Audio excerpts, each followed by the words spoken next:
जय गुरु जी, शुक्राना गुरु जी, ओम नमः शिवाय, शिव जी सदा सहाय, ओम नमः शिवाय, गुरु जी सदा सहाय। सभी साथ संगत को जय गुरु जी। संगत जी, आप सबका ब्लेसिंग्स फ्रॉम बड़े मंदिर 777 पर हार्दिक स्वागत है, जिसमें गुरु जी महाराज के बहुत ही प्यारे और ब्लेस सत्संग आपके साथ साझा किए जाते हैं। गुरु जी महाराज की कृपा से हमने शिव पुराण का अध्ययन आरंभ किया है और आज जिस अध्याय का हम स्वाध्याय करने जा रहे हैं वे है 253 एंड 254। और सर्वप्रथम सबसे पहले हम करेंगे वंदना और फिर हम आपका आज जो टेलीपैथी मैसेज है वो सुनेंगे और उसके बाद हम अध्याय को आरंभ करेंगे।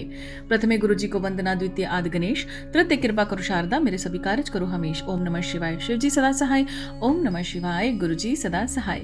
संगत जी, आज के टेलीपैथी मैसेज में गुरु जी आपको बताना चाहते हैं। संगत जी, गुरु जी महाराज आपसे बोलना चाहते हैं, आप कोई आंटी अंकल जो भी ये सत्संग सुन रहे हैं या आपके नजर में कोई ऐसा है जो सेम काम करता है और गुरु जी के शरण में है, वो गुरु जी को वो मानते हैं, उन तक जरूर ये सत्संग पहुंचा देना। कभी भी अगर आप गरीब को खाना देते हो, मंदिर में जाके खाना देते हो, पार्टी के बाद खाना देते हो, तो वो आपको नहीं देना है। गुरु जी महाराज आपको बता रहे हैं, आपको एक मैसेज के थ्रू ये बता रहे हैं कि देना है तो पार्टी से पहले उनके लिए निकाल लो, ठीक है, मगर बाद में बचा हुआ खाना कभी गरीब को या जिसको भी आप देना चाहते हो, जो लाचार है, जो नहीं खा सकता, नहीं बना सकता, ठीक है ना, तो वो बाद में नहीं देना। लेफ्ट ओवर कभी नहीं देना चाहिए, आप पहले ही उनके लिए निकाल लो। अब आपके घर में भी कभी कोई आ सकता है, तो आपने रात के चपाती गर्म किए, सब्जी गर्म की, फटाफट ताज़ी बनाई हुई है, चलो रात की चपाती इनको दे दूंगी, खा लेंगे, नहीं, वो आपने नहीं करना है। चाहे गाय हो, चाहे कोई भी हो, डॉग हो, कोई भी बर्ड हो, कुछ भी हो, आपने ताज़ा बनाना है,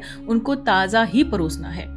क्योंकि जो लेफ्ट ओवर होता है उसको आप गमले में डालो, खाद के लिए यूज कर लो, ठीक है ना, मिट्टी में वैसी वो चीज मिक्स हो जाएगी, वो गमले में एज अ खाद भी बन जाती है, जो भी खाना होता है। बट आपने ना कभी ऐसा करना है, किसी भी गरीब इंसान को लेफ्ट ओवर चीज आपने, झूठी चीज आपने नहीं खिलानी है। आज आपके लिए टेलीपैथी थॉट है, हो सकता है आप ऐसा काम करते हो, पर आपने ऐसा ही करना है। इवन एज की रात की चपाती जब आप बनाओगे तो आप 2 चपातीज या 1 चपाती अगर आपके लिए सक्षम है, देखो ऐसे तो रोड पे गंद नहीं डालना है, छोटा सा आप एक मिट्टी का बाउल ले लीजिए, ठीक है। अगर आप डॉग को फीड करवाते भी हैं, जहां पे डालते हो वहां पे वो बॉल या अपने घर के पास वो बाउल रखो, ताकि जब वो खा जाए, हल्का सा पानी डाला तो उसको लिफाफा अपने हाथ पे चढ़ा के, अगर आपको ज्यादा ऐसे थोड़ा सा होता है कि नहीं मेरे हाथ गंदे हो जाएंगे, कुछ ग्लव्स पहन के आप उसको साफ करके वहां पे फिर से रख सकते हो, वो फिर खा के चला जाएगा। फिर वो जो आपने ताजे फुलके बनाए हैं ना, वो आपने दूध में मिक्स करके अच्छे से चूरी टाइप बना के वो आपने डॉग को फीड करवाना चाहिए। आप बोलोगे सुबह के 2 फुलके पड़े हुए हैं, वो भी ठीक है, पर आपने जैसे बच गए फुलके, ठीक है, वो आप रात को डॉग को डाल दो, पर आपने पहली रात का बचा हुआ खाना अगले दिन किसी को नहीं देना है, वो बीमार हो सकते हैं, ठीक है संगत जी। और संगत जी, बहुत सारी आंटीज ने मुझे पिछले हफ्ते भी बहुत डीएम्स किए हैं कि आंटी जी प्लीज हमें बताइए। मैंने डिस्क्रिप्शन में स्टोर का लिंक दे दिया हुआ है, अभी ऑफ चल रहा है, आप वहां से अपने लिए ब्लेसिंग्स, घर के लिए, बच्चों के लिए ब्लेसिंग्स, वॉचेस, जो भी आपको गुरुजी महाराज का अच्छा लगता है, वहां पे मैंने कैटेगरीज बनाई हैं, गुरुजी ब्रेसलेट, गुरुजी वॉचेस, गुरुजी सब कुछ अलग अलग से बनाया है। ज्यादा प्रोडक्ट्स नहीं है, सिर्फ वो प्रोडक्ट्स हैं जो हम लाते हैं सत्संग में, हम खुद इसको बांटते हैं और खुद परचेज करते हैं, ये वही आपके लिए ठीक है। आप ऐसे ऑनलाइन मंगवा लोगे, पता आपको होगा ही नहीं, तो आप प्लास्टिक के मंगवा लोगे, वो बाद में आपको अच्छा नहीं लगेगा, वो 15 दिन के बाद खराब हो जाएगा, तो उस चीज का क्या फायदा। जो भी चीज आपने लेनी है क्वालिटी वाली लो, अच्छी लो, और बहुत ही अच्छी है, अभी ऑफ चल रहा है, आप वहां जाके परचेज कर सकते हो। बाकी मैं एक रिव्यू दूंगी कुछ प्रोडक्ट्स का जो गुरुजी महाराज से रिलेटेड है, जो मैंने खुद ऑनलाइन परचेज किए हैं, वो आगे आने वाली वीडियोज में आपको मिल जाएंगे, ठीक है संगत जी। आइए अब अध्याय आरंभ करते हैं और आज के सर्वप्रथम अध्याय में हम पढ़ेंगे किरात अर्जुन का विवाद।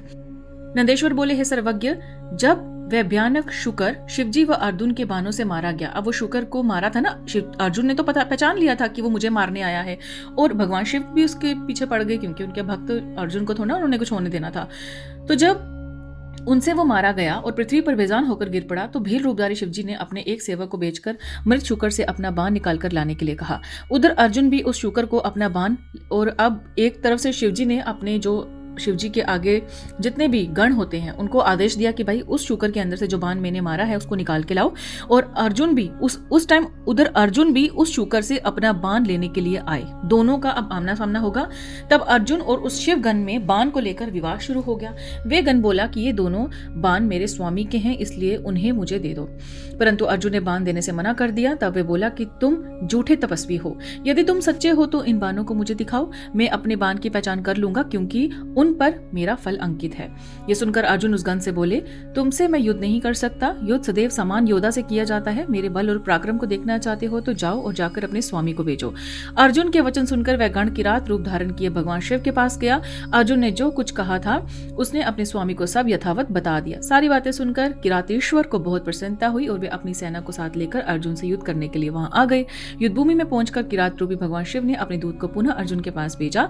शिव जी का वे दूत अर्जुन के पास गया और बोला, हे तपस्वी, जरा हमारी विशाल सेना को नजर उठाकर तो देखो। तुम क्यों एक बाण की खातिर अपने प्राणों की आहुति देना चाहते हो? अच्छा हो तो खुशी से वह बाण हमें दे दो और अपनी रक्षा करो। ये सुनकर अर्जुन को क्रोध आ गया। वे बोले कि तुम जाकर अपने स्वामी को यह कह दो कि मैं अपने कुल को कलंक नहीं लगा सकता। भले ही मेरे भाई दुखी हों पर मैं युद्ध से डरकर पीछे नहीं हट सकता। क्या कभी शेर भी गीदड़ से डरा सकते हैं? जाकर अपने स्वामी को यह बात बता दो कि क्षत्रिय युद्ध से डरते नहीं हैं बल्कि अपने शत्रुओं को युद्ध में पछाड़कर आगे बढ़ते हैं। अर्जुन के ये वचन सुनकर वह दूत अपने स्वामी किरातेश्वर भगवान शिव के पास वापस चला गया और उन्हें अर्जुन की सारी बातें बता दी। अपने गण की बातों को सुनकर लीलाधारी शिव मन ही मन अर्जुन की भक्ति, निडरता और अपनी बात की अडिगता देखकर प्रसन्न हुए। फिर उन्होंने अपनी सेना सहित आगे बढ़ना शुरू कर दिया। बोलिए शंकर भगवान की जय। जय गुरु जी, शुक्राना गुरु जी। आइए संगत जी, अब अगले अध्याय में हम स्वाध्याय करते हैं जिसमें किरातेश्वर महादेव जी की कथा है। नंदेश्वर बोले, हे महामुनि, जब किरातेश्वर शिव जी को उनके दूत ने बताया कि अर्जुन किसी भी स्थिति में समर्पण नहीं करना चाहते और वे आपसे युद्ध करना चाहते हैं, तब शीघ्र ही किरातेश्वर शिव अपनी सेना के साथ युद्ध भूमि में पधारे। अर्जुन ने अपने आराध्य भगवान शिव के चरणों का स्मरण किया और अपना धनुष बाण लेकर उस विशाल सेना से लड़ने लगे। अर्जुन, जो कि महान धनुधारी कहे जाते हैं, अपने बाणों से सारी गण सेना को पल भर में ही परेशान कर दिया। फिर क्या था, कुछ ही देर में सभी शिवगण अपने प्राणों की रक्षा हेतु युद्ध भूमि में इधर उधर हो गए, परंतु अर्जुन के बाण न रुके। जब भीलराज किरात की सारी सेना बाग खड़ी हुई, तब अर्जुन ने किरात वेशधारी शिवजी को युद्ध करना आरंभ कर दिया। अर्जुन ने अपने तीव्र बाणों से महादेव जी पर हमला कर दिया, परंतु वे भक्त वत्सल्य शिवजी का कुछ न बिगाड़ सके। उनका एक भी बाण शिवजी तक नहीं पहुंचता था। ये सब देखकर देवादिदेव भगवान शिव हंस रहे थे। तब अर्जुन ने देखा कि वे किसी भी प्रकार से किरात को अपने वश में नहीं कर पा रहा है, तो उन्होंने भगवान शिव की स्तुति की। उसके प्रभाव से तुरंत ही त्रिलोकीनाथ भक्त वत्सल्य कल्याणकारी शिवजी ने अपने अद्भुत स्वरूप के साक्षात दर्शन अर्जुन को कराए। भगवान शिव का परम मनोहारी सुंदर स्वरूप देखकर अर्जुन धन्य हो गए और प्रसन्न होकर पल भर में उन्हें देखते ही रह गए। तब ये बात जानकर कि वे किरात कोई और नहीं अपितु स्वयं शिवजी ही थे, उन्हें अपने युद्ध करने का और उनका अपमान करने के कारण बहुत लज्जा महसूस हुई। वे अपने आराध्य के चरणों में गिर पड़े। शिवजी ने उन्हें उठाया और बोले कि अर्जुन, दुखी मत हो। तब अर्जुन हाथ जोड़कर भक्त वत्सल्य भगवान शिव की स्तुति करने लगे और बोले, हे महादेव जी, आपने इस प्रकार मुझसे रूप बदलकर युद्ध क्यों किया? मैंने आपका भक्त होते हुए भी आपका अपमान किया है। स्वामी, मुझे माफ कर दीजिए और मेरा कल्याण कीजिए। अर्जुन के वचनों से महेश्वर प्रसन्न हो गए और बोले, अर्जुन, दुखी मत हो। मेरे द्वारा प्रेरित होने पर तुमने युद्ध किया था, इसलिए ये तुम्हारा अपराध नहीं, धर्म था। मैं तुम पर प्रसन्न हूँ। कहो पुत्र, किस कारण से तुम इतनी घोर तपस्या और साधना कर रहे थे? मैं तुम्हारी इच्छा पूर्ण करने का वचन देता हूँ। शिवजी के ऐसे वचन सुनकर अर्जुन ने शिवजी को उनकी स्तुति करना आरंभ कर दी। अर्जुन बोले, हे देवादिदेव कैलाशपति सदाशिव, मैं आपको नमस्कार करता हूँ। हाथों में डमरू और त्रिशूल धारण करने वाले, गले में मुंडमाला, शरीर पर भादंबर ओढ़े, गले में सांपुर, मस्तक पर चंद्रमा और जटाओं में पतित पावनी श्री गंगा को धारण करने वाले कल्याणकारी शिव शंकर को मैं नमस्कार करता हूँ। भगवान, मैं आपको नमस्कार करता हूँ। आपका एक छोटा सा भक्त हूँ और इस संसार के ईश्वर हैं आप। भला मैं कैसे आपके गुणों का वर्णन कर सकता हूँ? जिस प्रकार बारिश की बूंदों और आकाश के तारों को नहीं गिना जा सकता, उसी प्रकार आपके गुणों की गणना कर पाना भी असंभव है। प्रभु, मैं आपका दास हूँ, आपकी शरण में आया हूँ। मुझ पर अपनी कृपा दृष्टि सदा बनाए रखिए। आप तो अंतर्यामी हैं, अपने भक्तों के विषय में सब कुछ जानते हैं। प्रभु, हम पर आए इस घोर संकट को दूर कीजिए।